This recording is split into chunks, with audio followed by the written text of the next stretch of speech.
بسم الله الرحمن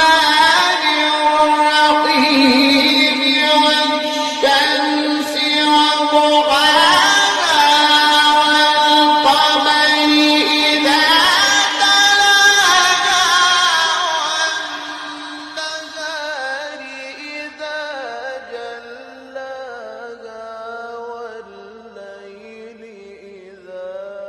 يغشاها والسماء